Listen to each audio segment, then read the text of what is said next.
welcome. I'm Ijoma Onyaso. Tonight, Nigerian army descends on Boko Haram stronghold, retains Gamboru Ngala in Borno state. Court grants former National Security Advisor Sambo Dasuki bail. The NNPC to end oil theft in 8 months deploys drones to monitor crude oil vessels. And Al-Shabaab heightens overruns African Union military base in southern Somalia.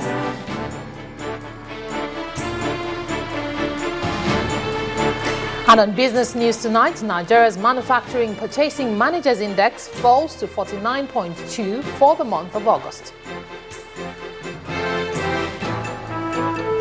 On sports news tonight, former Nigerian international Segun Odegbami announces bid to become next FIFA president.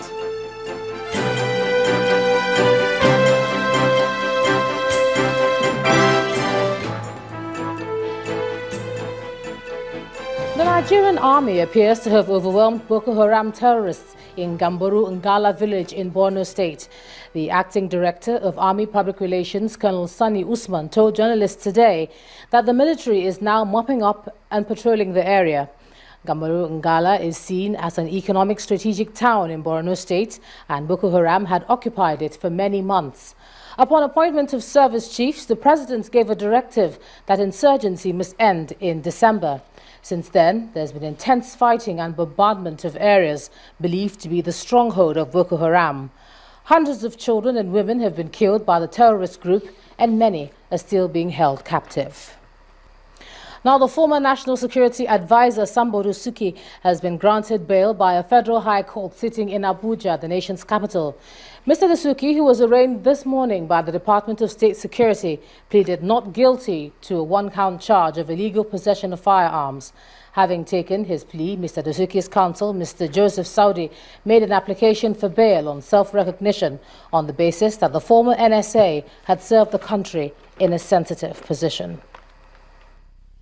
On the 16th of July 2015, 3 days after he was relieved of his position as the National Security Advisor, retired Colonel Sambo Dasuki's residence in Abuja and Sokoto were raided by the operatives of the Department of State Services, leading to his detention and release shortly after. More than a month after, Colonel Dasuki arrives in the company of family and friends to answer charges of illegal possessions of firearms filed against him by the Department of State Services.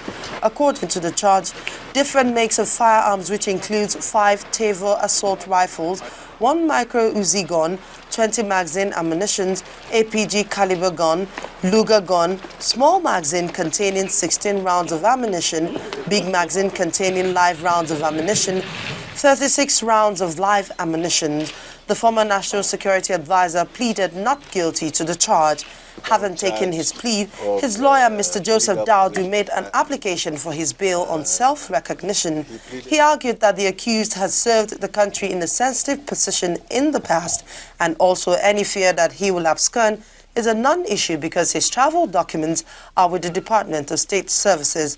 The application was not opposed by the prosecution. In his ruling, Justice Adeni Ademola admitted Colonel Sambo Dasuki to bail pending the determination of the suit. The charge was read, one-count charge of illegal possession of firearms. He pleaded not guilty. The court took the application in writing for bail, and after a well-considered ruling, he granted bail on his self-recognizance, meaning on his self-esteem. He is, however, directed to deposit his travel documents with the Deputy Chief Registrar of the court, and if they are in the possession of any government agency, it should be submitted to the court. The case was adjourned to the 26th of October 2015 for commencement of trial. Amaka Okafo, Channels Television News. Field commanders and troops in the northeast have been commended by the Chief of Defense Staff for sustaining the momentum in their fight to uproot terrorists.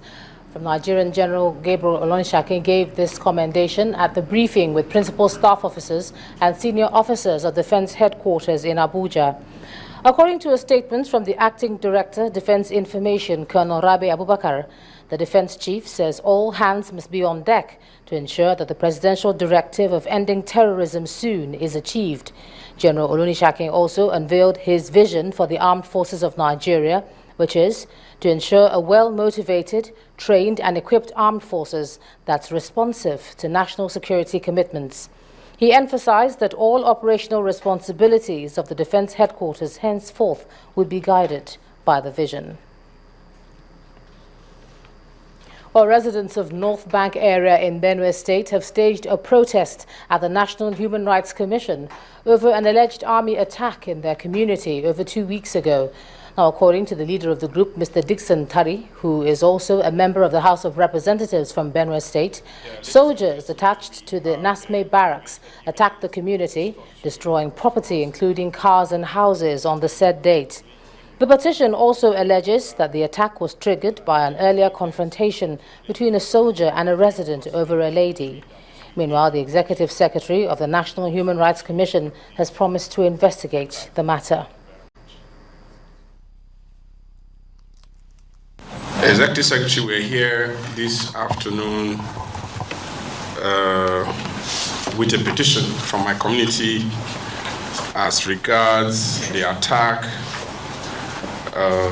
on our community by soldiers from Nasme barracks. We demand that your agency, which has been very outstanding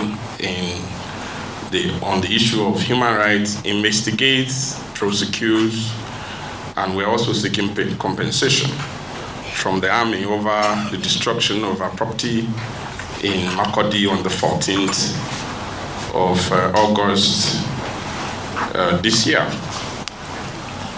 I wish to say on behalf of the National Human Rights Commission of Nigeria that we will investigate these allegations. I also want to assure you that the federal government of Nigeria is committed to protect the rights of all Nigerians. In the same vein, the government is committed to provide redress when violations take place. And as the federal government continues the fight against terrorism in the country, the Senate President Bukola Saraki is pushing for an intensified global effort towards tackling the menace. Senator Saraki, who spoke to Channels Television on the sidelines of the Inter-Parliamentary meeting in New York, deplored a situation in which terrorism has led to the displacement of millions of people across the world, including here in Nigeria. He, however, expressed optimism that the parliamentarians will address the issue as a global problem at the ongoing meeting.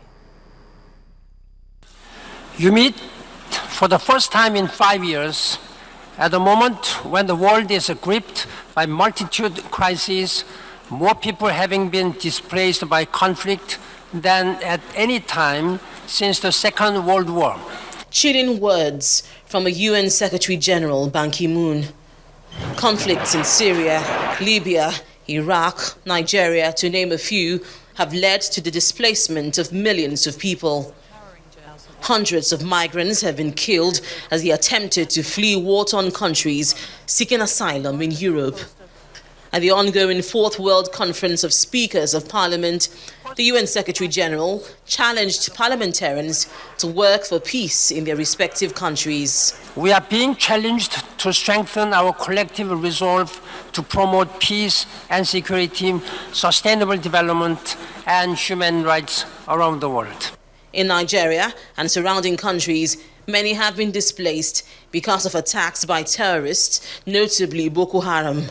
Senate President Bukola Saraki, who spoke in an interview with Channels Television, said terrorism must be seen as a global challenge. We're seeing it in conflict areas like what we're seeing in our country, 2 to 3 million people who have been displaced. But we're also seeing it in Europe, where people are migrating for. So these two issues are issues that we hope at the end of this session where we're here, it becomes a real global issue of we must take those two issues as global. In July, UN member states met in Addis Ababa to adopt a framework for financing sustainable development. Earlier this month, member states took a bold step in this direction by concluding negotiations on an ambitious and transformative sustainable development agenda for the next 15 years. However, Nigeria's Senate President said these new goals would not be achieved without the involvement of parliaments. From the experience of the MDG, the UN has seen that very early on, before you commit on SDG, you must engage the parliament to be able to get their buy-in so that when laws are necessary, oversight are necessary. So I think this time around with this different approach, I think hopefully we should get greater success in the implementation of the SDGs. The Sustainable Development Goals are set to replace the Millennium Development Goals at the end of 2015. Now, some of the targets of the SDGs include promoting peaceful and inclusive societies for sustainable development and providing access to justice for all. But some of these targets may not be met by Nigeria and likewise in other countries if there are no focused cooperations between government at all levels and civil society organizations. From New York, Linda Akibe, Channels Television News. The Senate has commended some of its members for withdrawing a suit they filed over allegations of forgery of the Senate Standing Orders 2015 used for the inauguration of the 8th Senate. In a statement, the Chairman, Senate Ad Hoc Committee on Media and Publicity, Senator Dino Melaye, commended members of both the Unity Forum, loyal to Senator Ahmad Lawan, and senators loyal to the Senate President for their maturity. The Unity Forum senators had filed the suit before the Federal High Court Abuja, seeking to remove the Senate President and his deputy from office. Justice Ademola Adeniyi of the Federal High Court struck out the case and terminated further hearing on the matter after the plaintiffs withdrew their suit. Senator Melaye said the plaintiffs and their supporters have demonstrated that national interest is superior to individual and group interest. Now in part two, after the break, former Minister of State for Finance Remi Babalola recommends rewards for whistleblowers. That's in a moment. Please stay with us.